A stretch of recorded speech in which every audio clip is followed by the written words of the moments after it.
Racial Profiling Act. It's a topic that's been brought to national headlines, and one of the co-sponsors of this bill is Minnesota Congressman Keith Ellison. He's joining us now. Congressman Ellison, explain this act to us, if you would, because it seems like putting an end to racial profiling could be a really tough bill to pass.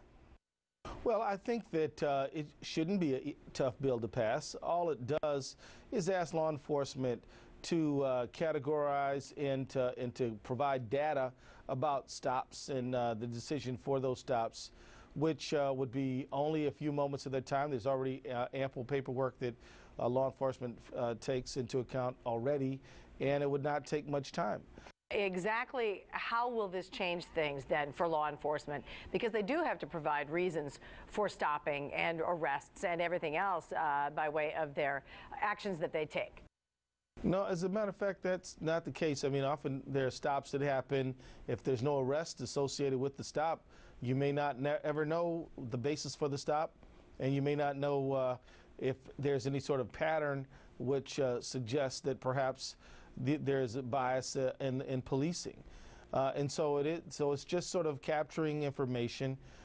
And at the same time, you know, it's important to point out that even the Bush administration and the Obama administration all agree that impermissible factors like race, religion are used to make a stop decision.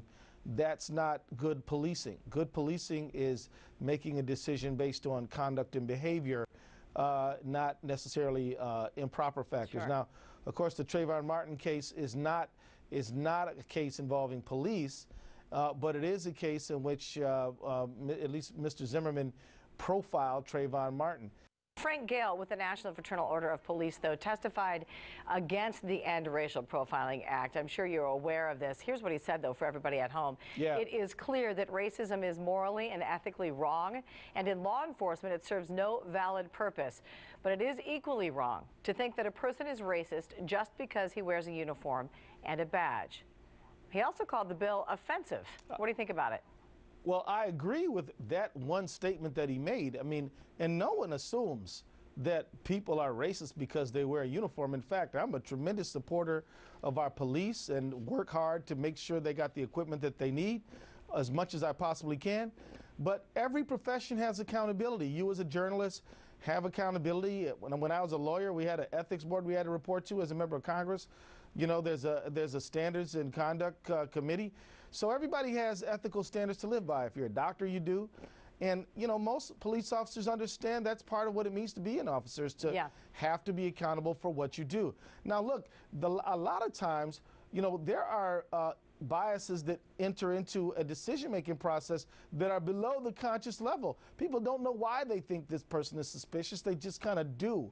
And if you have a pattern of, you might be able to use the data not to punish an officer, but to help in training.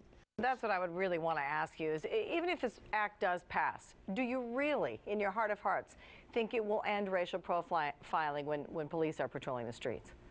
Well, let me tell you, the answer to that question is I don't think it's a panacea, but there's never been a piece of legislation passed in human history that stopped the problem that was trying to address immediately on the moment of enactment. You know, that's just not the way law works or rules work. I mean, but the bottom line is I think it will help and significantly improve and will reconnect the bonds of trust needed between the citizen and the law enforcement officer.